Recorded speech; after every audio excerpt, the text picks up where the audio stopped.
biso bien, okoyeba biso bien, okoyeba biso bien, okoyeba biso bien, okoyeba biso bien.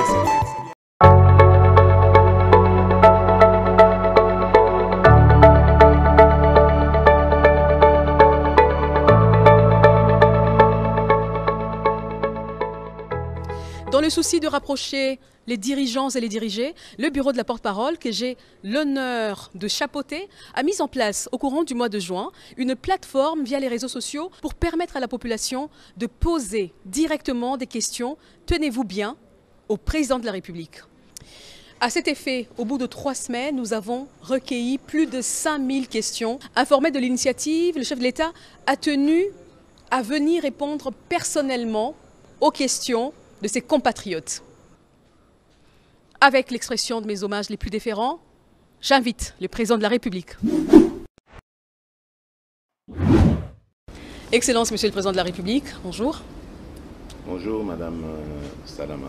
Merci, au nom de tous ces compatriotes, d'avoir accepté de répondre à leurs questions. Ils étaient en tout cas très nombreux à vouloir vous soumettre toutes ces questions-là. Nous en avons sélectionné une vingtaine, mais je leur ai promis. On m'a dit qu'il y en avait près de 5000, absolument. Il y avait près de 5000 uniquement via le formulaire que nous avions mis en place, via une sorte de plateforme. Mais d'autres ont carrément réagi via les réseaux sociaux, Twitter, Facebook, Messenger. Donc c'est allé vraiment... C'est parfait, je suis à la disposition de mon peuple. Merci. Ils veulent savoir comment vous vous portez. Ah ben ça va, merci, ça va très bien. Rien à signaler du côté santé. Le moral un peu affecté évidemment par la situation de l'Est. Hein. On ne peut pas être totalement en pleine possession de sa joie, de ses sentiments de bonheur, tant qu'on a cette épine dans le pied. Mais ça va, dans l'ensemble ça va, parce que le moral est bon, le moral de nos troupes à l'Est est bon aussi.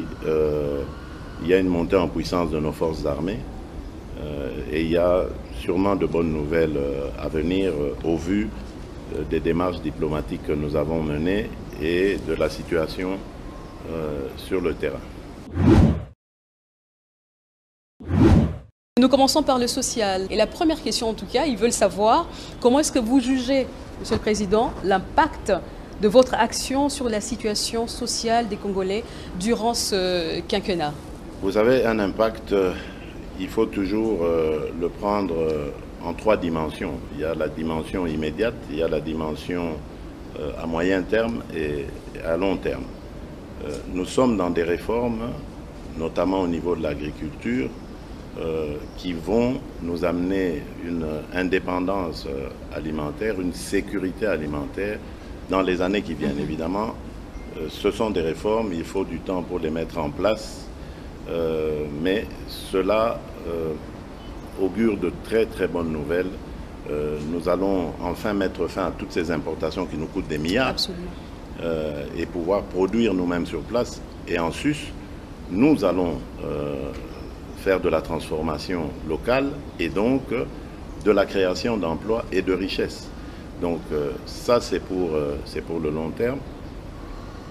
À court terme, bien évidemment, vous le savez, nous avons eu, puisque notre économie est très dépendante de la conjoncture extérieure, nous avons eu des événements à l'étranger, la Covid pour commencer, ensuite la guerre russo-ukrainienne, qui ont eu un impact sur les produits pétroliers, sur les denrées de première nécessité. Évidemment, nous qui sommes aussi dépendants de tout cela, nous en ressentons les coûts. Nous sommes en train de tout mettre en œuvre pour essayer, tant soit peu, d'alléger ces peines. C'est le cas avec le carburant où nous avons subventionné, éviter à notre population de connaître ce qui s'est passé ailleurs, en Afrique, et je ne parle pas du reste du monde aussi. Donc le gouvernement est à pied d'œuvre pour essayer de parer au plus pressé. Je comprends parfaitement les difficultés qui sont celles de nos populations, mais nous essayons de soulager tant soit peu. Prenez le cas par exemple de la gratuité de l'enseignement. Elle a pu faire un peu de bien aux ménages qui ont pu consacrer ces fonds à d'autres activités, à les investir dans autre chose. Donc ce sont ce genre de mesures comme ça l'augmentation de la solde des militaires, des salaires des enseignants, des médecins, leur régularisation d'ailleurs, parce qu'il y avait beaucoup de non payés, beaucoup de non reconnus. Nous avons tout régularisé et accordé quelque chose. Bien sûr, je comprends que ce ne soit pas encore suffisant, mais les efforts sont fournis. Nous avons même pensé à nos retraités. Aujourd'hui, le fonctionnaire qui va à la retraite n'a plus à s'inquiéter pour son devenir. Il y a une rente qui est prévue pour cela. Donc, c'est pour vous dire que nous sommes à pied d'œuvre pour essayer de juguler les difficultés que connaissent nos populations.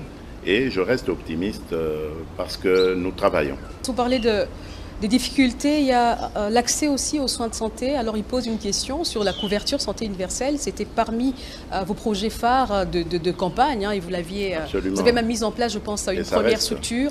Voilà, alors ils veulent savoir, est-ce que ça traîne parce que vous voulez lancer le tout en même temps partout dans le pays, ou vous pouvez commencer par phase pour que ça aille plus vite? Ce ne sera pas possible de lancer le tout en un temps. Nous n'avons pas les ressources suffisantes.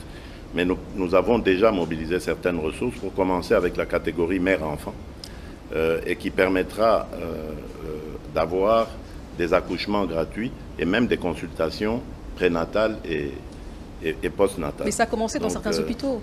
Petit à petit, nous allons l'étendre sur tout l'ensemble de la République. Le but étant évidemment de rendre gratuit l'accès aux santé pour tous les Congolais. Alors la loi sur la vente en détail par les opérateurs étrangers souffre toujours de son application, ce qui étouffe le commerce, ou on va dire les petits commerces nationaux. Alors qu'est-ce que vous comptez faire pour y remédier? C'est un problème qui dure. Je comprends parfaitement, mais vous savez, il y a plusieurs paramètres qui concourent à ça. C'est un problème qui touche au climat des affaires, mais pas seulement. Il touche également à l'administration. Vous voyez, nous venons de lancer l'identification de tous les Congolais. Cela nous permettra de résoudre énormément de problèmes, notamment en ce qui concerne le sujet que vous avez évoqué, de sortir de l'informel pour le formel. Parce que dans beaucoup de ces compatriotes qui se plaignent de concurrence déloyale étrangère dans le petit commerce, alors il faut régulariser tout ça, voir clair et pouvoir s'y pencher. J'en ai parlé au mois d'avril de cette année en Conseil des ministres pour donner des instructions. Un atelier devait être organisé d'ailleurs par le ministère de l'économie à ce sujet et à ce moment-là, nous aurons les indications nécessaires pour pouvoir prendre les mesures qu'il faut afin de protéger nos petits commerçants. Mais à eux aussi, je leur demanderai de se faire identifier le moment venu, hein, parce que la campagne va bientôt commencer pour l'identification de la population, parce que c'est ainsi que l'État pourra prendre en compte leurs desiderata et surtout protéger leurs intérêts vis-à-vis de ces commerçants véreux qui grappillent sur leur part.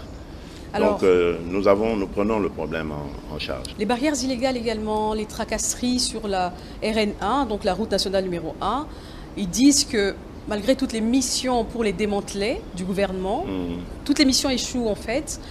Aujourd'hui, ça coûte cher aux commerçants. Est-ce qu'il y a une solution qui est pensée pour cette problématique-là? Mais non seulement ça coûte cher aux commerçants, mais ça se répercute aussi sur le prix des denrées. Et c'est vraiment une situation très inconfortable dans laquelle nous mettent ces agents de police vrais et faux. Parce qu'il y a aussi des faux agents de police. Donc j'ai déjà eu à m'entretenir avec, je pense que c'est le prédécesseur de l'actuel ministre de l'Intérieur, pour que l'on redouble de vigilance, mais surtout d'action, afin de mettre fin à ces tracasseries. Et nous n'excluons pas non plus de faire recours à la technologie. Je pense ici par exemple à des drones qui couvriraient des axes entiers pour surveiller évidemment la circulation dessus. Donc nous sommes en train d'envisager plusieurs solutions, le but étant vraiment d'y mettre fin. Parce que c'est vraiment une situation qui nous met tous en difficulté et ça ne peut pas continuer comme ça. Mais nous mettrons tout le monde dans le jeu, y compris les notabilités locales. Hein, je pense ici au chef traditionnel, pour que tout le monde puisse signaler en temps réel ce genre d'obstruction et que l'intervention de la hiérarchie puisse aussi se faire assez rapidement afin de mettre, de pénaliser évidemment ces contrevenants à la discipline de la police. Une autre question, Monsieur le Président. Le service national est susceptible de créer des emplois de masse. Est-ce qu'il est envisagé d'accélérer la couverture des projets agricoles sur l'ensemble du territoire? Bien sûr. Et en même temps, au-delà de Bien l'agriculture, il pose la question sur la politique de la pêche et de l'élevage. Bien sûr, tout va aller. Mais vous voyez, nous allons d'étape en étape parce que ce service national, je peux vous le dire, je l'ai trouvé dans une situation plus que chaotique. Absolument. Et ici, je profite de l'occasion pour vraiment tirer mon chapeau au général Jean-Pierre Kassongo Kabouik, qui est le patron de cette institution et qui la dirige de main de maître. C'est un homme très courageux qui très vite a cherché à me voir pour me parler des problèmes auxquels il faisait face au sein de son institution. Et nous avons travaillé de pair à les juguler. Et aujourd'hui, je suis heureux de voir que nous avons énormément de travailleurs repris d'ailleurs.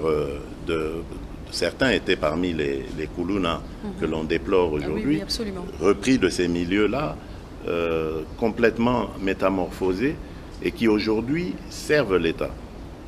On s'est lancé dans cette aventure vers la fin de l'année 2020 et voilà où nous en sommes aujourd'hui. Et je peux vous dire que dans tous les camps militaires, le prix du sac de farine est resté le même, c'est-à-dire hors concurrence, vous ne trouverez jamais ce prix sur le marché. Grâce justement à cette production, je lui avais demandé évidemment de privilégier cette catégorie, parce que pour moi les militaires, ce sont nos héros vivants, nous devons les accompagner dans tout ce qu'ils font. Et donc j'avais demandé qu'on privilégie cela. Et voilà que au niveau de la production agricole, ça se passe très bien parce que à côté du maïs, il y a le riz aussi. Et il va maintenant commencer la pisciculture. Voilà. Et à côté de ça, il y a la formation professionnelle. Beaucoup ne le savent pas, mais il y a dans ce service des bâtisseurs qui ont déjà prouvé de quoi ils étaient capables. Ils ont construit quelques écoles au village, dans mon village d'origine à Mupompa, dans le village d'origine du défunt président Laurent Désiré Kabila à Manono. Donc ils ont fait comme ça leurs preuves et ça va continuer. Nous allons ouvrir d'autres antennes à travers la République, en plus de Kanyama-KCC, donc pour que le service national soit vraiment une institution qui réponde aux aspirations des Congolaises et des Congolais. Et moi, je me fais même une petite idée. Vous savez, dans d'autres pays, il y a eu, surtout dans les pays occidentaux, après la Seconde Guerre mondiale, le service militaire. J'y pense secrètement, à une sorte de service national, mais qui serait aussi obligatoire. Oui, obligatoire à tout jeune qui terminerait ses secondaires avant d'aller à l'université ou de faire autre chose. De servir la nation pendant une année, soit dans une formation militaire pour apprendre à défendre notre territoire, notre patrie, ou dans le service national, qui est un service qui s'ouvre vraiment à toute la population congolaise, au peuple congolais, donc qui est vraiment à son service. Et ainsi, on pourra apprendre à être patriote et surtout à aimer son prochain, à servir son prochain. C'est vraiment une vocation qui en vaut vraiment la peine. Alors, la dernière question de cette thématique économie et sociale concerne la justice. Il parle de l'impunité qui encourage l'immoralité dans l'action publique, surtout des mandataires. Alors, comment est-ce que vous comptez renforcer la justice sur les dénonciations de corruption qui restent souvent sans suite? Oui, là je vous dis, je pense que s'il y a un bémol à mettre sur mon bilan, je crois que c'est celui-là. Si il m'était demandé de le faire, je ne suis vraiment pas satisfait du bilan, jusqu'ici en tout cas, récolté dans la justice. J'ai beaucoup compté sur le pouvoir parce que je me dis, comme dans la Bible, c'est la justice qui élève une nation. Malheureusement, dans notre cas, la justice détruit notre nation. J'ai tout mis en œuvre pour essayer de faire comprendre, surtout aux chefs des corps, mon intention, ma vision. Et en fait, ma vision, c'est de dire, voilà, c'est vous qui connaissez votre métier, exercez-le consciencieusement, tel que vous l'avez appris de vos précepteurs. Mais malheureusement, je n'ai pas l'impression que nous sommes toujours sur le même diapason.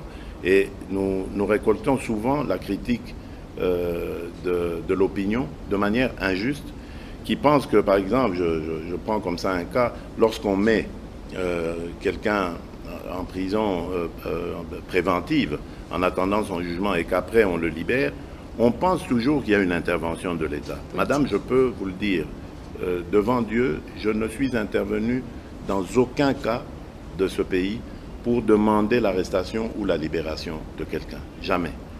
Parce que je veux que la justice soit indépendante. Moi, je crois que nos institutions doivent toutes être libres d'exercer leur pouvoir sans qu'il y ait de contraintes venant de la hiérarchie ou de qui que ce soit. Et donc je pense ici que cette justice a besoin de réforme. Je viens de vous donner le cas d'arrestation préventive. Sous d'autres cieux, on parle parfois de mise en examen. Pourquoi est-ce qu'on ne le voit pas ici? Au lieu d'arrêter quelqu'un et de le jeter comme ça en pâture dans l'opinion, faire quoi? Parce que dès qu'on arrête quelqu'un, pour le commun des Congolais, il est coupable. Il est coupable. Absolument. Et lorsqu'on le reverra demain dehors, on va dire il a corrompu. Exactement. Ça peut être vrai, ça peut être faux, mais dans tous les cas, ça jette un discrédit sur la justice. Donc il faudrait une réforme. J'ai demandé des études sérieuses là-dessus. Je crois qu'elles sont même prêtes. Dans les jours qui viennent, je vais vraiment faire une sortie avec le Conseil supérieur de la magistrature pour les rencontrer et voir comment nous pouvons mettre en œuvre ces réformes. Évidemment, parmi eux, il y a de braves gens, il y a de braves femmes, il y a de braves hommes, je n'en disconviens pas, mais j'ai l'impression que tout le monde semble être dépassé par la force du mal qui est cette corruption, qui jette un discrédit finalement sur nous tous, parce qu'on pense, l'opinion pense que nous y avons tous à voir là-dedans. Et pourtant, je compte sur la justice, parce qu'il n'y a pas mieux qu'elle pour juguler les antivaleurs qui ont mis à mal notre économie, l'image du pays, etc. Et même pour les investisseurs, pour qu'ils viennent en toute assurance dans ce pays, ils doivent pouvoir compter sur une justice qui est impartiale, qui est objective. Il y a des avancées en justice avec la nomination récemment de plus de 5000 magistrats, 2500 pour 2500 qui seront déjà engagés, là, oui. Et puis des structures qui ont été mises en place pour lutter contre la corruption, notamment l'IGF. Et puis il a commencé à y avoir des arrestations de magistrats, ceux qui n'arrivaient plus. Donc, il y a des magistrats qui aujourd'hui sont jugés pour jugement inique, des choses comme ça. Donc voilà, on peut commencer à espérer. C'est pour ça que je vous dis, moi je ne désespère jamais. Donc il y a eu certes beaucoup de difficultés dans ce domaine, mais je continue de croire que nous sommes humains et nous, en tant qu'hommes, on ne peut que trouver des solutions. On ne peut pas rester sur les problèmes. On doit trouver des solutions, on les trouvera. Alors la deuxième thématique qui a beaucoup intéressé notre population, c'est la défense et la sécurité, comme nous ne pouvions pas prendre toutes les questions. Alors la première, elle dit ceci: en mai 2023 au Botswana, Monsieur le Président, vous avez critiqué ouvertement la force de l'East African Community, l'EAC, à l'exception du contingent burundais. Qu'est-ce qui a motivé le renouvellement du mandat de cette force un mois après le sommet de Bujumbura? Le fait qu'on se soit dit les choses clairement. Critiquer n'est pas rejeter, attention. Donc on peut tous se critiquer. On peut me critiquer mon action. Ça ne veut pas forcément dire qu'on me rejette. Donc vous voyez, il ne faut pas confondre les choses. J'ai critiqué le comportement de cette force uniquement parce que sur le terrain, le contingent ne se comportait pas comme convenu. C'était au moment où le M23 était censé se désengager des localités qu'il occupait pour se regrouper en vue d'aller sur le programme de cantonnement, donc de pré-cantonnement d'abord pour être désarmé, puis cantonnement et ensuite entamer le programme de DDRCS. Et donc, j'avais l'impression que c'était lent, c'était pas... qu'il y avait comme des complicités dans les cités où ils cohabitaient, contingent EAC et M23. Le M23 continuait à se comporter en terrain conquis, il percevait des taxes, c'était inacceptable. Donc j'ai fait cette critique qui a été entendue et je crois que à partir de là, on a décidé de rectifier les lignes. D'un autre côté, il y avait aussi des obligations de notre part, c'est-à-dire qu'il fallait mettre à disposition de l'East African Community un site sur lequel, j'ai parlé du précantonnement, on allait donc effectuer cette opération. Et le site est trouvé, c'est Rumangabo, il faut donc l'équiper, ce qui est en train de se faire, et d'ici peut-être la mi-juillet, tout sera prêt pour accueillir justement ces terroristes du M23, et ensuite on les amènera à Kindu pour les engager dans le programme des DRCS. Alors, à quand le déploiement de la SADC? Et il pose en même temps la question de savoir, est-ce que finalement, avec toutes ces forces en présence en RDC, on aura la force de l'EAC, on aura la SADC qui va se déployer, on a tous lu le communiqué. Et puis, est-ce que ça ne mettra pas finalement les pays en danger? Parce qu'il ne faut pas l'oublier, il y a d'un autre côté les contingents, les différents contingents de la MONUSCO. Comprenons-nous bien. La SADC, parce que bon, les gens ont vraiment cette habitude de vouloir tout monter comme ça en émotion, etc. La SADC, c'est une organisation à laquelle appartient aussi, à laquelle la RDC est membre. Donc la SADC ne va dépendre, et d'ailleurs c'était l'objet de la réunion de Luanda, la dernière, celle de la semaine passée, la SADC ne va dépendre que du go de la République démocratique du Congo pour venir. Et évidemment, il faudrait organiser cette mise en œuvre, il faut lever des moyens. Donc vous comprenez qu'on est encore loin du compte.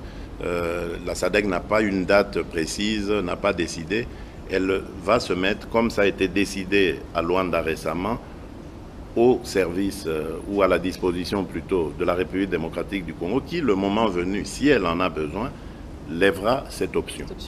Pour le moment, nous sommes engagés dans le retrait et le cantonnement du M23 pour que nous puissions ramener nos populations dans leur localité et que nous poursuivions le processus électoral parce que ces populations doivent être enrôlées.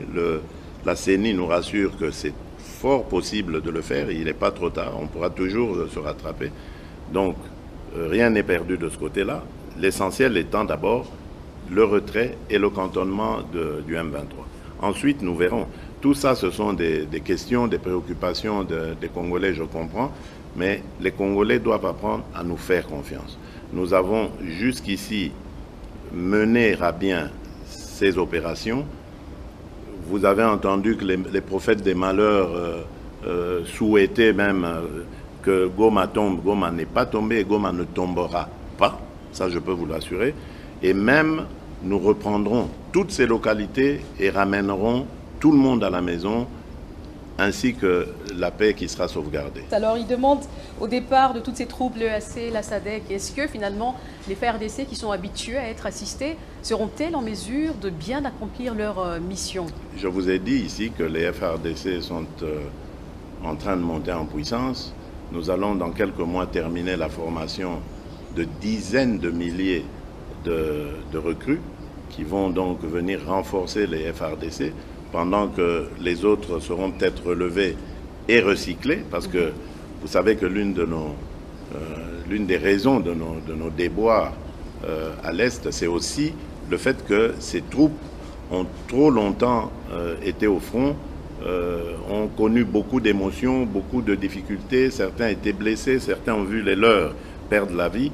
Tout ça a eu des impacts psychologiques certains et il faut renouveler cela. C'est malheureusement pas ce qui se faisait de tout temps ici. Nous avons pris le problème à bras le corps, nous avons fait des réformes au sein de cette armée. Aujourd'hui, nous avons une loi de programmation qui va pouvoir permettre de venir au chevet de cette armée avec les thérapies qu'il faut pour la relever. Et c'était la question qui finissait en tout cas cette thématique. Où est-ce qu'on en est justement avec cette loi sur la loi de programmation militaire et la politique de défense nationale? Dépend de la disponibilisation des ressources. On doit les mettre à la disposition de l'armée. Donc c'est le travail que le gouvernement est en train de faire. Et je vous ai parlé ici de la montée en puissance de cette armée. Ça veut dire qu'il y a des ressources. Mais attention, nous sommes pour le moment en temps de guerre. Donc le programme est un petit peu bouleversé. On ne va pas arrêter de financer la montée en puissance, les équipements, la prise en charge des recrues et leur formation, etc., pour rentrer dans une gestion normale de la chose, c'est-à-dire construction des camps, des hôpitaux, et bien d'autres choses, la gestion au quotidien d'une armée. Donc nous devons d'abord faire face à la guerre, la terminer, et ensuite revenir dans le sens normal de ce que nous nous étions convenus. Mais aujourd'hui, ce que je peux dire, c'est que les ressources sont là pour pouvoir parer à toute éventualité, et c'est ce que nous faisons. Alors nous passons aux questions sur les infrastructures. La première, c'est d'actualité je pense, vous venez de Lobito. Alors ils disent, au lieu de construire les chemins de fer de Lobito avec l'Angola grâce au financement américain notamment de 200 millions de dollars américains, est-ce qu'on ne peut pas financer nous-mêmes les chemins de fer de l'ex-Katanga à Banana ou Boma pour relier l'Est à l'Ouest? Bon, d'abord, il faudrait que je corrige quelque chose. Le chemin de fer est déjà construit. Le chemin de fer de Benguela, Lobito, il est construit, il existe. Et ce qui s'est fait hier à Benguela, c'était tout simplement une mise en commun de nos intérêts, si vous voulez. Ce rail, jadis, à l'époque du Grand Zaïre, ce rail nous servait. À l'époque, on n'allait pas par Kasumbalesa, on n'amenait pas nos minerais par là pour aller jusqu'au Cap et les transporter par mer. À l'époque, tout partait de Kolwezi vers Dilolo et de là en Angola vers le port de Lobito. Et c'est ça qui s'est passé hier. On a réhabilité ce chemin de fer qui était détruit à cause de la guerre en Angola et qui avait contraint la République démocratique du Congo à orienter ses évacuations autrement. Et donc on utilisait le chemin de fer du Katanga jusqu'à Ilebo. Et là on prenait le fleuve, enfin d'abord la rivière Kasaï puis le fleuve, Kinshasa, et il y avait le rail sur Matadi. Et voilà comment on évacuait nos minerais. C'était beaucoup plus long que ce que nous venons de faire hier. Donc vous voyez qu'il y a non seulement un gain de temps, mais aussi un gain sûrement de ressources. Il n'y a qu'une manutention à faire pour le mettre sur le train. De Kolwezi à Dilolo, il connecte sur le chemin de fer qui va vers Lobito et c'est parti. Tandis que celui qu'on avait mis en place, c'était manutention au Katanga, manutention pour tout transférer sur bateau à Ilebo, puis ensuite à Kinshasa, même opération, pour le remettre sur le train, arriver à Matadi, puis sur le bateau. Donc vous voyez, ça avait plus de coûts. Donc ici, je crois que c'est une très bonne opération qui s'est effectuée là. Nous venons d'ailleurs aussi de marquer des points en ce qui concerne l'intégration régionale. Vous savez que je suis très engagé sur ce genre de coopération avec nos voisins. Absolument. Et ici, nous gagnons et l'Angola et la Zambie comme partenaires dans ce projet. Et ça fera que le bonheur de toutes les populations qui se trouvent aux alentours, et même au-delà, parce que les répercussions en matière économique seront largement ressenties dans notre pays, à l'intérieur du pays.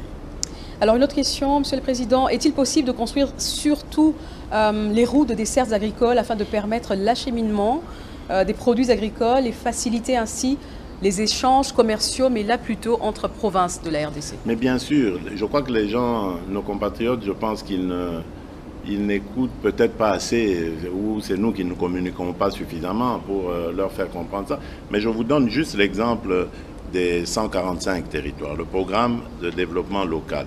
Mais c'est ça le but justement, c'est de créer cette intégration nationale qui fera que il y aura une facilité de circulation des biens et des personnes à l'intérieur de notre pays et d'une entité à une autre, sans devoir passer forcément par des chefs-lieux de province, etc. Donc le but, dans le programme 145 territoires, il y a un volet important, infrastructure. Donc dans les infrastructures, justement, il y a ces routes de desserte agricole, le but étant de relier chaque territoire à un autre. Et ainsi, on va réussir comme ça une sorte d'intégration nationale qui fera que les territoires pourront échanger entre eux. Et pour cela, il y a déjà des convois d'engins qui sont en train d'arriver, mais il y en aura encore plus. Il y en a quelques milliers qui arrivent pour les infrastructures routières et autres, mais également pour développer l'agriculture. Alors justement, je ne sais pas si vous avez une idée, il demande combien de kilomètres de routes ont été asphaltés ou construits depuis. Il y a eu beaucoup de routes qui ont été faites, beaucoup qui ont été réhabilitées, beaucoup qui sont en projet. Je pense à Kalambambouji, je pense à cette route qui va relier le Kasaï oriental au sud Kivu, je pense à la grande route qui va partir de Beni jusqu'à Kisangani. Donc vous voyez un peu tout ce que nous pourrions avoir à Kinshasa comme retombées agricoles de ces zones très riches en denrées agricoles. Donc voilà, il y a des grands projets comme ça qui sont en train d'être finalisés déjà. Pour celui de Beni Kisangani, je crois que les études sont en train d'être faites maintenant. Celui de Mbujimai à Bukavu, je crois que les études ont été faites, c'est la Banque mondiale qui va s'en occuper. Celui de Kalambambouji qui part de la frontière avec l'Angola et qui rentre jusqu'à Kananga, jusqu'à relier la nationale 1 qui vient de l'ex-Grand Bandundu, qui passe par Tikapa et qui va vers Mbujimai et autres. Voilà. Donc il y a de grands axes comme ça qui sont en train d'être faits, mais on n'a pas le temps de s'arrêter, comment j'allais dire, de se réjouir de nos petites victoires. Nous devons travailler. Le gouffre est tellement profond, le gouffre dans lequel le pays s'était enfoncé. Nous n'avons pas le temps de célébrer, de savourer nos petites victoires. Le peuple a besoin encore davantage de résultats, de prise en compte de ses intérêts, et nous sommes concentrés sur ça. Alors à quand la construction des grands centres médicaux pour chaque province, mais vraiment des hôpitaux, 200 lits avec des équipements de pointe? Voilà, une fois de plus, là aussi c'est une question de ressources, et nous avons dû faire un choix. Nous avons pensé que économiquement il serait rentable de réhabiliter celles qui sont. Bien que c'est vrai, comme dans le cas du camp Tchatchi, c'était en réhabilitant que nous avons vraiment construit quelque chose de beaucoup plus grand. C'était un petit dispensaire, mais que j'ai voulu voir plus grand, mais rien que pour rendre hommage à nos soldats.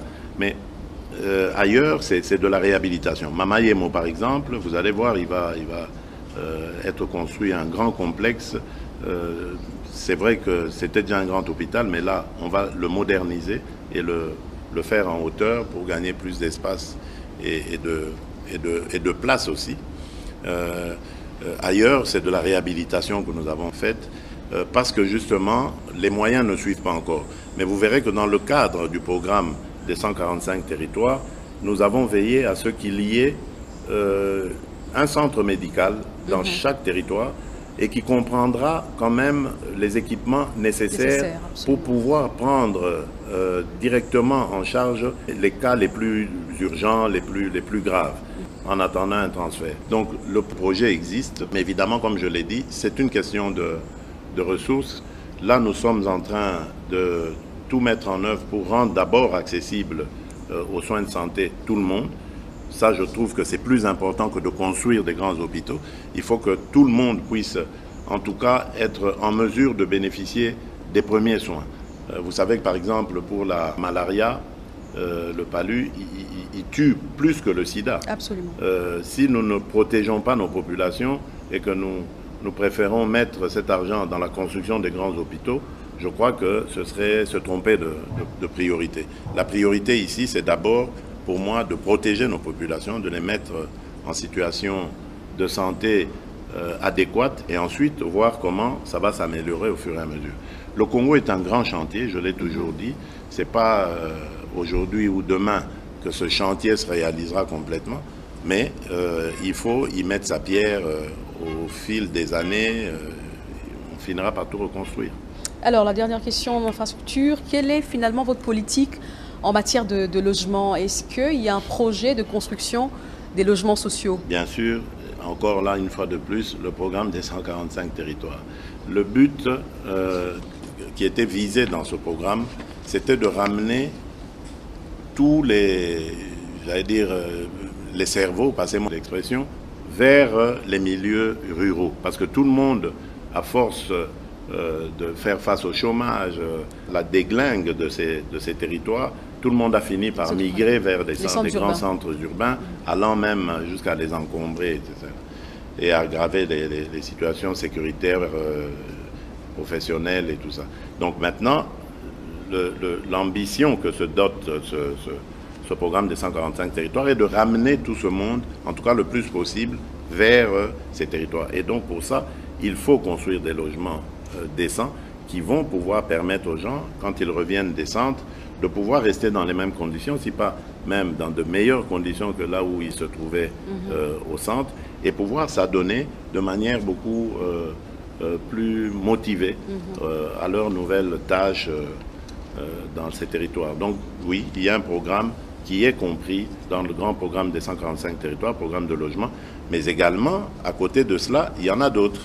Hein, vous savez que j'ai récemment, dans un des conseils de ministres, demandé à ce qu'on relance, on réhabilite l'industrie de fabrication de maisons préfabriquées qui se trouve à Kisangani, qu'on le réhabilite, qu'on réhabilite cette usine, parce que c'est une usine qui a coûté cher à l'État et qui ne sert plus à rien aujourd'hui, qui peut non seulement créer de l'emploi, mais aussi construire des logements. Donc il y a comme ça plusieurs secteurs dans lesquels nous allons nous pencher pour relancer justement ce logement.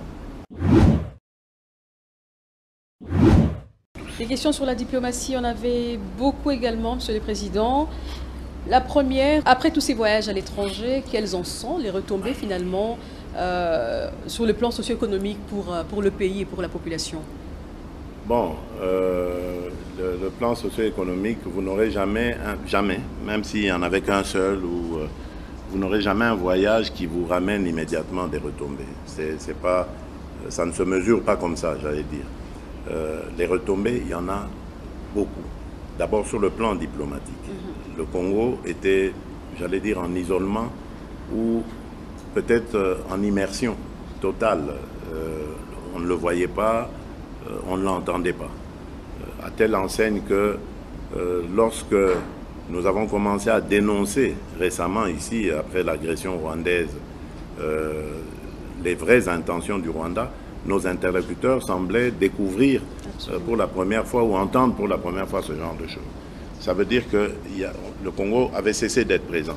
Nous le voyons aussi lorsque aujourd'hui nous parlons d'environnement. Vous savez que le Congo se présente aujourd'hui comme le pays solution aux problèmes de réchauffement climatique.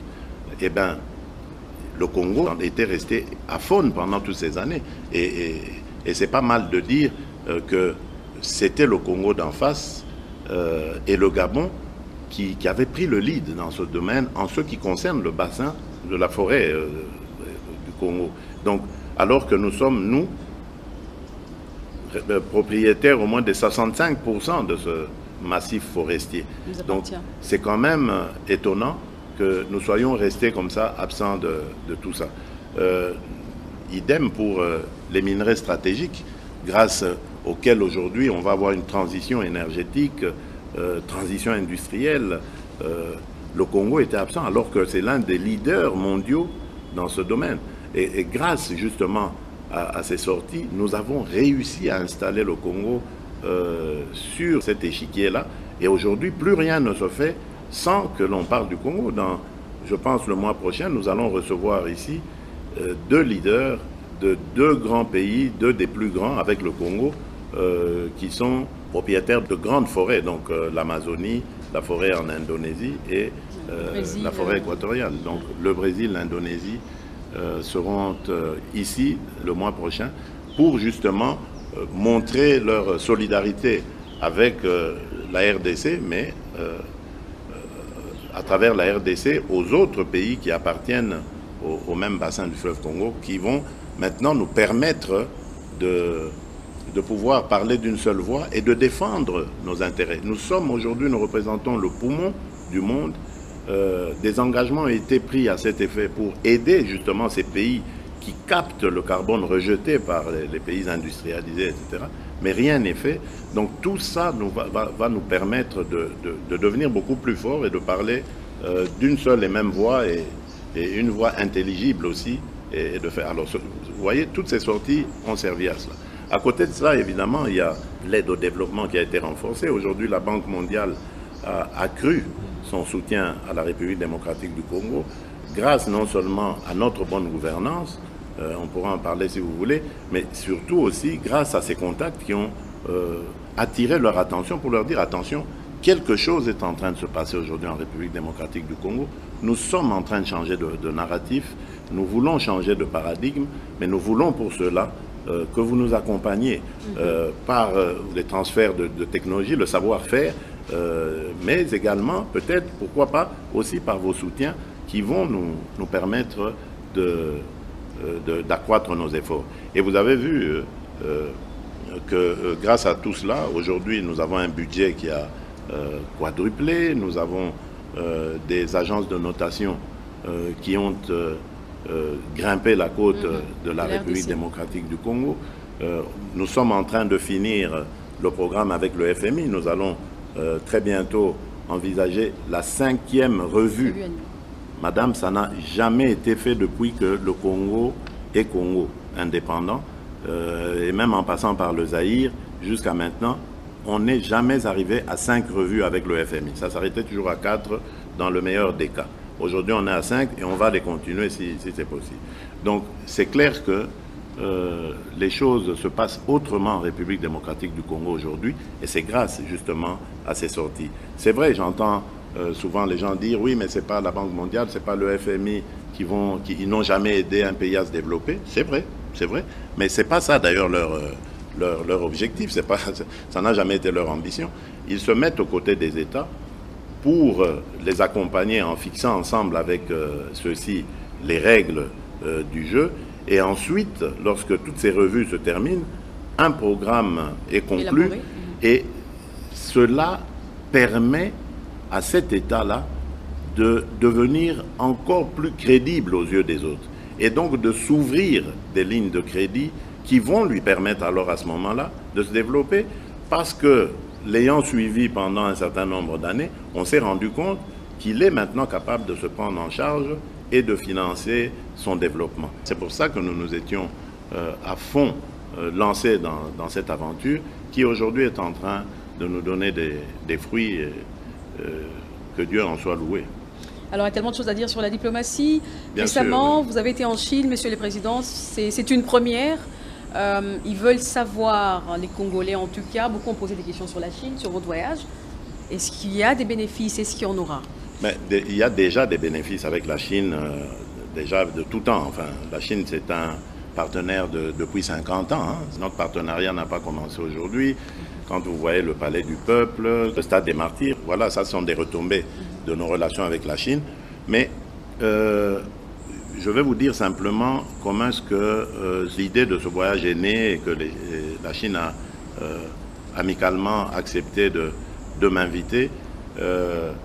C'est simplement parce que je me faisais du souci au regard de ce que nous avons récolté comme partenariat. Vous savez que depuis quelques années, il y a une sorte de contrat signé avec des entreprises privées chinoises. Absolument. Dont le but était minerai contre infrastructure. Sicomine notamment. Voilà, mais quand on a fait le constat, et l'IGF d'ailleurs est à ce sujet une référence qu'il faut vraiment prendre en compte, et c'est celle-là que j'ai pris en compte, on se rend compte en fait que le Congo n'a rien gagné de tout ça. Au contraire, c'est quelques individus congolais. Et la Chine, elle est restée dans le respect de ses engagements. Elle a eu les minerais comme il se devait. Donc, il s'est passé des choses pas correctes qu'il fallait revoir. Et c'est ce que j'ai fait comprendre à nos amis chinois qui l'ont parfaitement compris. Je leur ai fait comprendre également que la République démocratique du Congo ne veut plus servir uniquement de terre d'extraction. Rester qu'à donner nos terres, à sortir ces minerais pour aller les transformer ailleurs et finalement nous revendre les produits finis encore plus chers. Donc nous perdons complètement. Donc je voulais qu'ils nous accompagnent dans ce que j'ai appelé l'industrialisation de notre pays. Je viens de vous parler ici des minerais stratégiques qui se trouvent chez nous. Donc ça veut dire que les yeux des investisseurs du monde, des industriels du monde sont tournés vers le Congo, en tout cas entre autres nations, vers le Congo. Donc nous devons en profiter. Nous devons jouer sur ça pour que cette industrialisation non seulement se réalise, surtout la nouvelle industrialisation dont on parle aujourd'hui, l'industrie propre, l'industrie verte, qu'elle se réalise en partenariat évidemment avec ces pays, ces grandes nations, investisseurs, et la Chine en fait partie, pour que nous allions dans une sorte de partenariat gagnant-gagnant, que la République démocratique du Congo se retrouve avec ses industries, ses emplois créés, sa richesse créée, et que les partenaires chinois se retrouvent aussi dans leurs investissements, parce que nous allons développer la chaîne de valeur, si pas la totalité de cette chaîne de valeur en République démocratique du Congo, en tout cas une partie importante de celle-ci, quitte à, dans ce partenariat, se retrouver tous heureux. Voilà, alors le message est vraiment bien passé, les Chinois l'ont très très bien compris, nous avons eu d'excellentes discussions et aujourd'hui ils attendent évidemment la prochaine rencontre de la commission mixte pour que nous mettions sur table un plan de programmation de cette industrialisation et à ce moment-là ils pourront dire dans quel domaine ils pourront nous accompagner, dans quel autre ils ne pourront pas. Donc c'était ça le but. Et ce qui m'a le plus fait plaisir là-dedans, parce que vous savez, moi je tiens aux équilibres géopolitiques mondiaux, je ne voulais pas donner l'impression à notre partenaires traditionnels que sont les Occidentaux, Américains, Européens, que ça y est, nous vous ignorons, nous avons un nouvel ami, tant pis pour vous. Je veux que tout le monde soit intéressé parce qu'il s'agit ici de la stabilité de mon pays. Je veux que ce pays soit stable, définitivement stable, et que nous soyons vraiment tournés vers notre développement.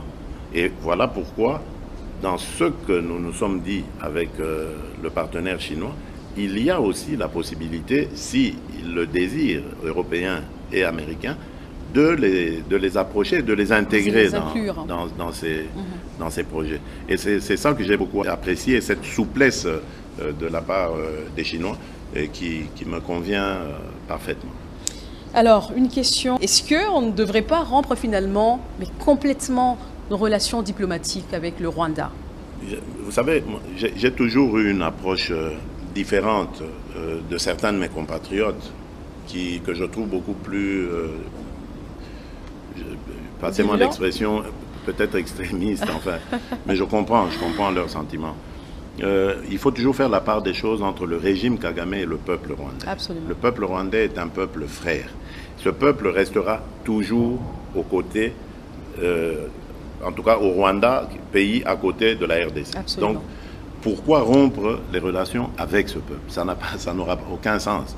D'abord parce qu'il y a déjà des mariages qui se sont faits, il y a des échanges économiques qui se font, commerciaux qui se font. C'est impossible. Donc, vous le faites, vous condamnez des centaines de milliers, voire peut-être des millions de gens à la famine à cause d'un individu et de son régime.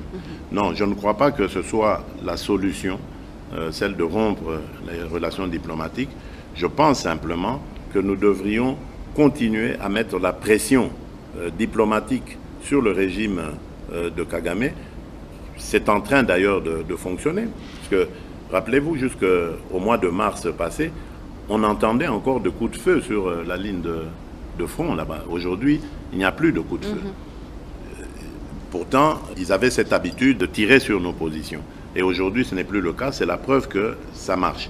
Aujourd'hui, il y a des rapports d'experts qui démontrent clairement que les RDF sont au Congo, sont en train d'appuyer cette cohorte de terroristes du M23 et afin de déstabiliser notre pays. Donc je crois simplement que la diplomatie plus notre propre dissuasion, en préparant nos troupes, parce que les Rwandais, cette armée n'a profité que des faiblesses qui sont les nôtres. Ce n'est pas qu'elle est brave, plus téméraire que la nôtre, rien du tout. C'est simplement parce que notre armée était minée à cause justement de ces accords bidons qui se faisaient, qui faisaient suite à des mixages, brassages, etc., pour permettre justement à l'ennemi d'infiltrer ses espions chez nous, accord que j'ai refusé et que je continuerai toujours de refuser. Donc voilà, la guerre pour moi, en tout cas du point de vue de la République démocratique du Congo, restera la dernière option. Nous comptons encore sur nos partenaires, sur la communauté internationale, pour qu'elle impose au Rwanda des sanctions si celui-ci ne continue plutôt de refuser de quitter le sol congolais. Et ce n'est que si sanctions il y a et qu'on se rend compte que le Rwanda s'entête, qu'on nous prendrions alors à ce moment-là. Ils disent pourquoi vous vous entêtez à continuer avec la diplomatie en tout temps, même au temps de la crise, au plus fort de la crise. Pourquoi ne pas carrément structurer notre armée et nous faire ainsi respecter? La diplomatie, on ne la rompt jamais, sauf quand vraiment on est en terrain, j'allais dire, en no man's land. Tant qu'il y aura des hommes, il y aura la diplomatie. Même aujourd'hui, entre Ukrainiens et Russes, la diplomatie, même de l'ombre soit-elle, existe. Donc on ne rompt jamais la diplomatie. Je ne veux pas m'isoler aujourd'hui à cause d'un délire hégémonique de Kagame.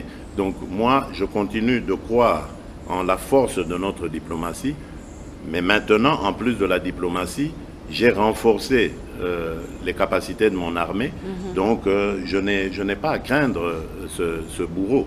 Donc le moment venu, s'il n'obtempère pas, nous prendrons nos responsabilités, comme je l'ai dit, mais ça reste la dernière option. La dernière question sur la diplomatie, malgré la crise russo-ukrainienne, pourquoi ne pas se tourner carrément vers Vladimir Poutine, vers la Russie, comme un partenaire stratégique?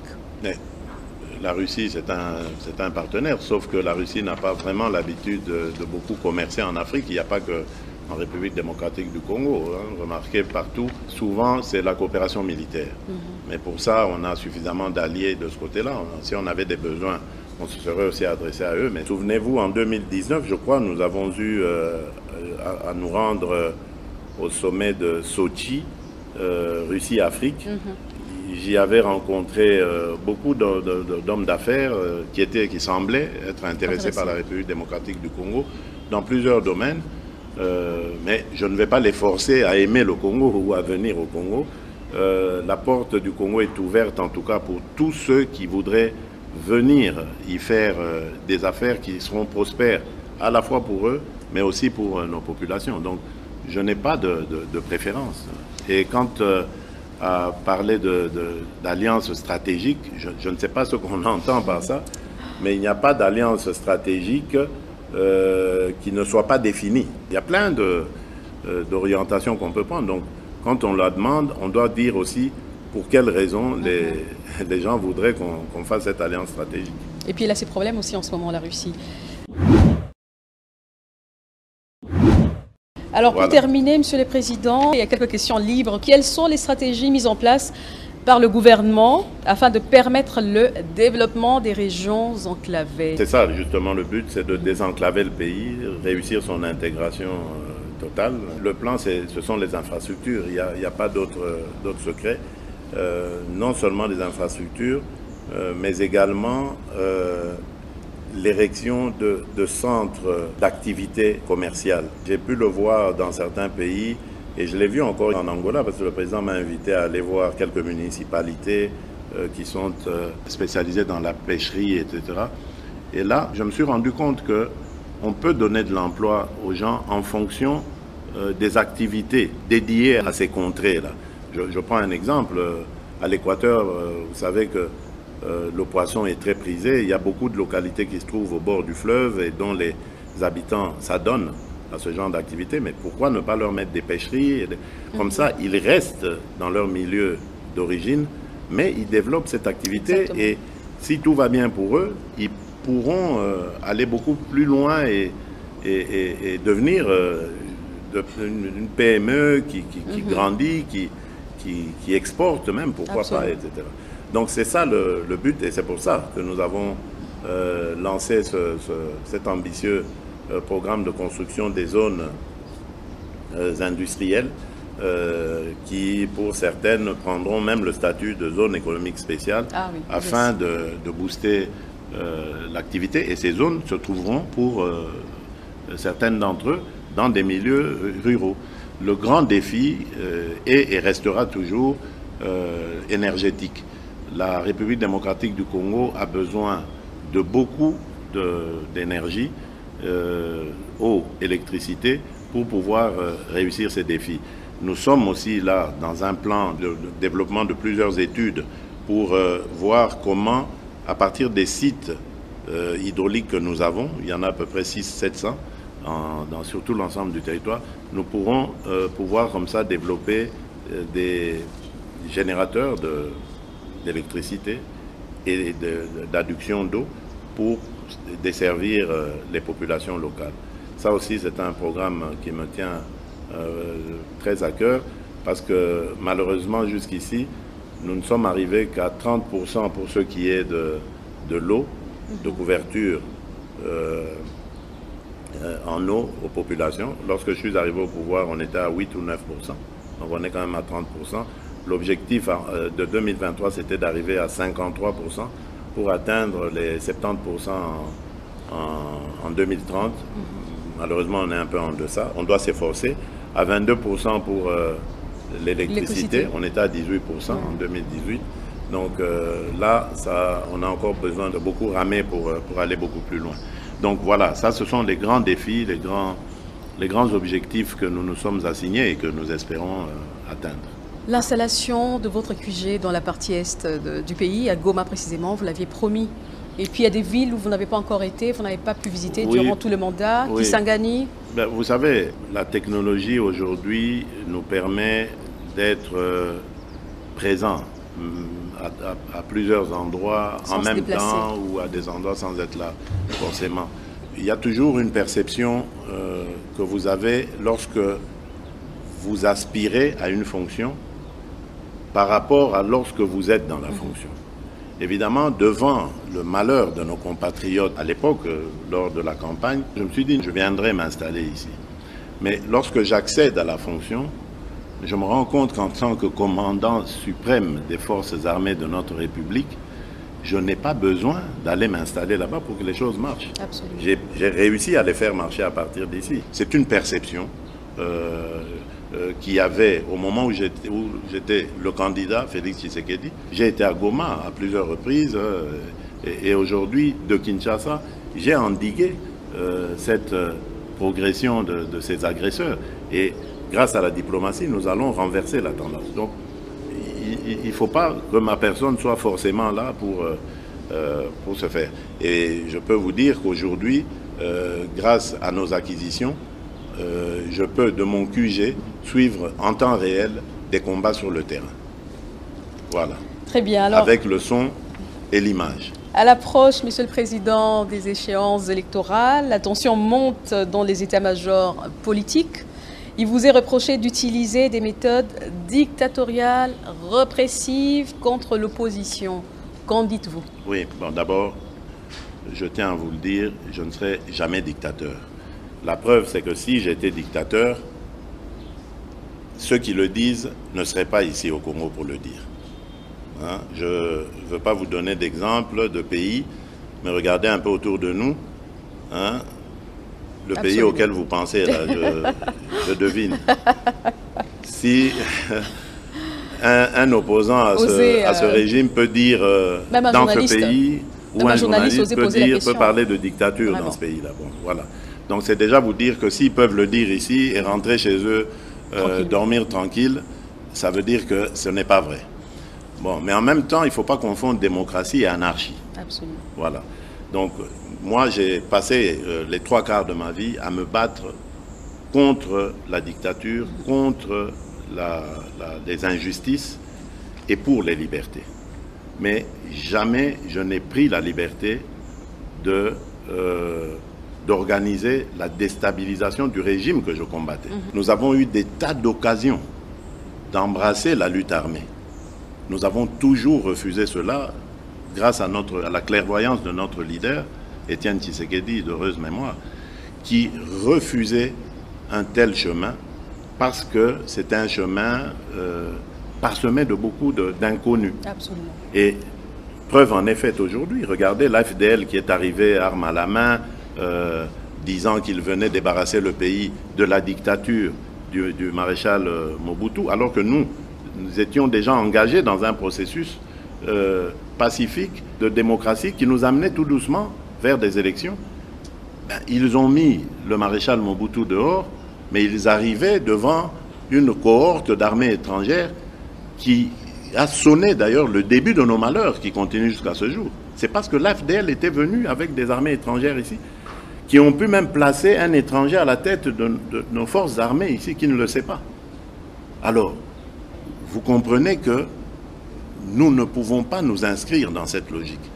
Et tout individu qui viendrait avec ce genre d'intention, mais nous n'allons pas continuer à parler démocratie. Ça, c'est de l'anarchie. Il faut le traiter en anarchiste. Et c'est ça que je disais. Et je ne vais pas le changer. Je suis garant de l'unité, de la stabilité et de la paix de ce pays.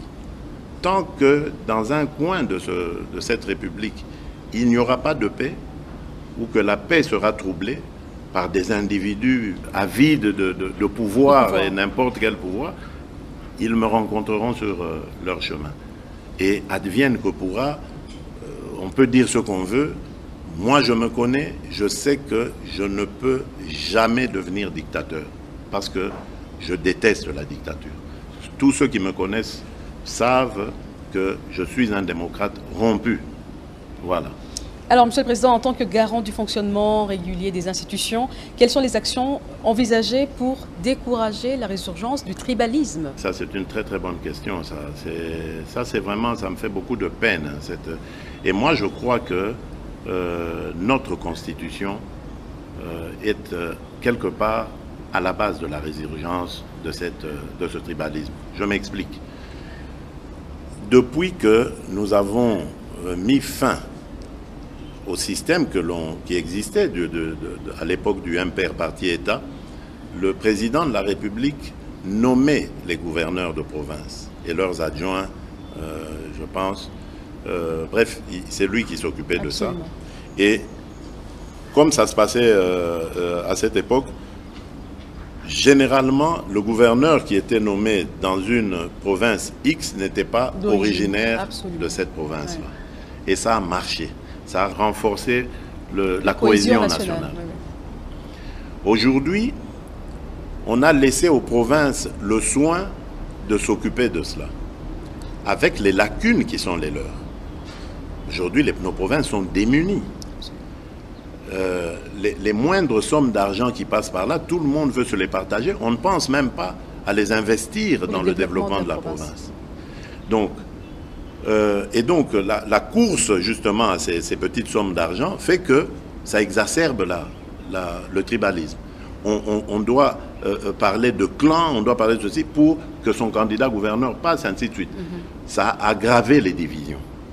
À l'époque, on réfléchissait, quand on parlait, je prends un exemple, du Kasaï par exemple, Kasaï oriental, on ne voyait pas, quand on parlait d'un ministre du Kasaï oriental au gouvernement, mais les gens s'en contentaient, ils disaient, ah oui, voilà, on a un ministre au moins du Kasaï oriental. Mais aujourd'hui, ce n'est pas le cas. Quand vous parlez de ministre, oui, mais d'accord, oui, mais c'est un ministre du Kasaï, mais il est du territoire de Katanda. Nous, on en veut un pour Kabea Kamwanga. Et c'est comme ça aussi dans les provinces que ça se passe.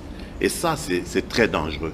Moi, je suis vraiment pour ça, et je pense, si les Congolais me renouvellent leur confiance, je vais demander à ce que le Parlement revoie cela. Qu'on mette fin, peut-être pas au système des assemblées provinciales, parce qu'il faut quand même une représentation locale, une représentation provinciale, mais que l'on désigne les gouverneurs, comme en France on désigne les préfets. Et hier d'ailleurs, je posais la question à mon homologue angolais, lui aussi, dans leur pays, ils nomment les gouverneurs de province. Voilà, je pense que les gouverneurs de province sont des grands commis de l'État. Ça ne doit pas être des élus. Les provinces sont multiples, c'est très difficile. On peut comprendre qu'il y ait une assemblée provinciale. On peut demander à nos juristes de se pencher sur la question et voir comment on peut faire cohabiter ces élus qui vont surveiller la gestion de ce grand commis de l'État, qui doit rendre des comptes, parce que notre Constitution le dit, il est le représentant du président de la République dans la province, il doit rendre des comptes à la hiérarchie, mais il doit être désigné par celle-ci. Comprenez dans quelle difficulté je me trouve d'avoir nommé un gouverneur, d'attendre des résultats, des rapports de lui, et d'apprendre un jour qu'il a été dégommé par l'Assemblée provinciale et que cette province n'est plus en situation de pouvoir être gérée.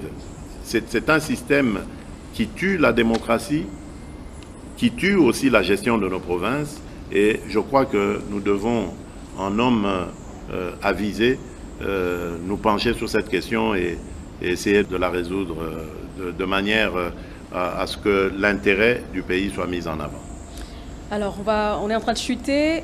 Depuis que vous êtes président de la République, quel a été votre plus grand regret? Et quelle a été votre plus grande joie ou votre plus grande réalisation, Monsieur le Président? Je vais vous étonner par le regret. C'est la fin de la coalition FCC-CACH. C'est un regret parce que je m'étais vraiment investi là-dedans. Vous savez, je crois, moi, en la solidarité des Congolais. Je me disais, ces amis ont eu la gestion qu'ils ont eue. On peut en dire ce qu'on veut. Pour moi, c'est terminé, c'est du passé. Maintenant, on va expérimenter une nouvelle chose. Des gens venus d'une opposition farouche qui vont se mettre avec eux, qui vont avoir le lead pour essayer de changer les choses et leur montrer qu'on peut changer les choses pacifiquement, fraternellement, pour que le Congo gagne. Malheureusement, ils sont restés dans leur bulle. Ils ont cru que le pouvoir était fait que pour eux et que si eux n'étaient pas au pouvoir, ils n'avaient pas les manettes du pouvoir, et bien que le pouvoir ne devrait pas exister. Ben voilà. On en est arrivé à ce à quoi nous sommes arrivés, que vous connaissez, je ne veux pas y revenir. Et j'ai vraiment beaucoup regretté.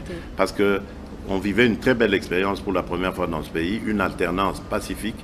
Un ancien chef d'État pouvait vivre tranquillement, vaquer à ses occupations dans son pays, sans être inquiété. Et un nouveau chef d'État pouvait aussi vaquer aux occupations ou aux préoccupations de ses concitoyens pour le bien du pays. Malheureusement, ça n'a pas marché. Bon, on ne va pas faire éternellement le deuil, mais ça, c'est mon plus grand regret. Alors, ma plus grande satisfaction, c'est la gratuité, évidemment, la gratuité de l'enseignement, parce que ma grande joie, c'est d'avoir appris que beaucoup d'enfants, surtout des jeunes filles, ont pu regagner le parcours scolaire. Vous savez, madame, ça, les Congolais doivent le savoir, il n'y a que le Congolais qui va développer ce pays. C'est de ça que je suis parti, moi, pour proposer justement ma candidature au Congolais en 2018. Il n'y a que le Congolais qui va construire ce pays. Et pour que le Congolais construise ce pays, il doit être éduqué, il doit être en bonne santé et il doit être uni aux autres Congolais. Et l'éducation, elle doit être gratuite et accessible à tout le monde, hommes comme femmes. Sinon, nous aurons un Congo à plusieurs vitesses et nous n'avancerons jamais. Nous avons besoin de cette éducation. Regardez, il y a des pays qui n'ont pas les minerais que nous avons, qui n'ont pas toutes ces richesses naturelles, sol, sous-sol, etc., mais qui réussissent parfaitement bien. Pourquoi? Mais c'est simplement grâce à la matière grise. Et cette matière grise s'acquiert par l'éducation. Nous devons éduquer tous nos enfants. Et c'est par cette éducation d'ailleurs que nous réussirons à juguler tous les mots MAUX que nous regrettons aujourd'hui. La corruption, les gens doivent comprendre. Mais pour que les gens comprennent que la corruption est mauvaise et qu'elle a un impact négatif sur l'économie, mais ils doivent comprendre cela, ils doivent le savoir, sinon ça va continuer. Donc il y a plein de mots que nous pourrions juguler grâce à l'éducation, et donc nous tourner vers le développement de ce pays.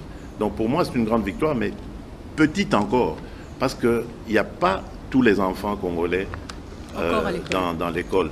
Et puis nous devons passer au secondaire aussi, qui doit devenir gratuit, et peut-être même le niveau universitaire. Nous devons reprendre le système des bourses. À l'époque du MPR, parti État, le conseil exécutif gouvernement du pays finançait parfois certaines bourses. Nous devons revenir à ce genre de pratique.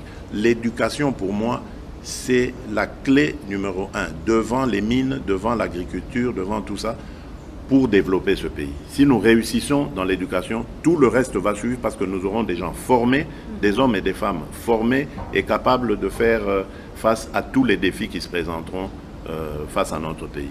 Donc voilà. Alors la dernière question, vous avez dit, Monsieur le Président, que si les Congolais vous accordez à nouveau leur confiance, si vous êtes réélu, quel sera votre cheval de bataille?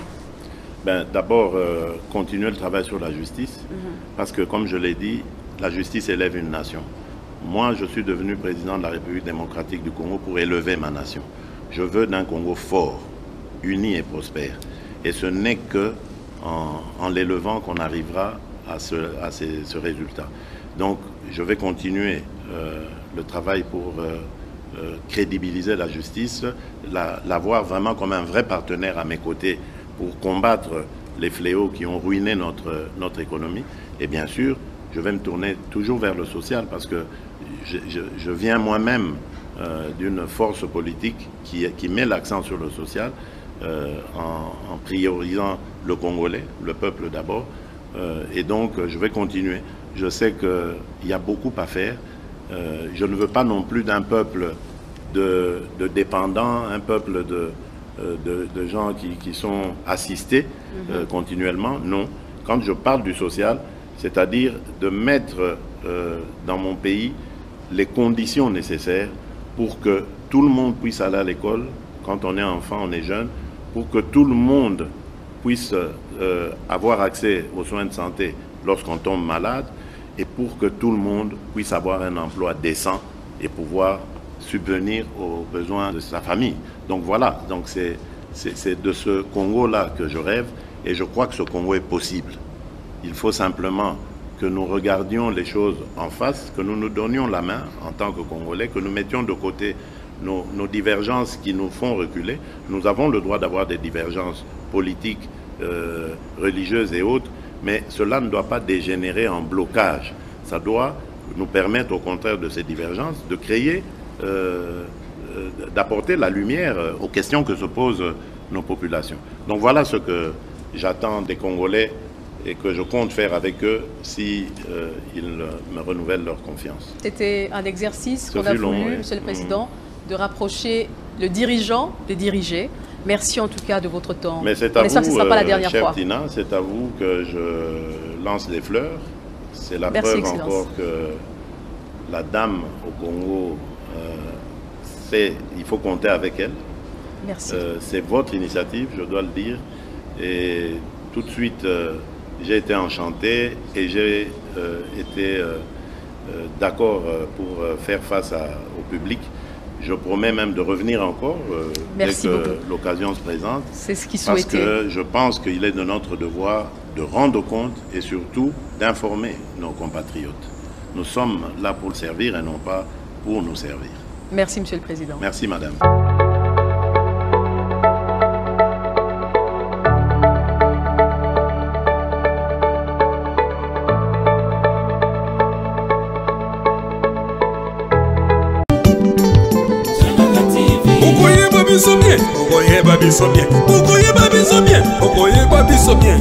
Okoye babiso bien.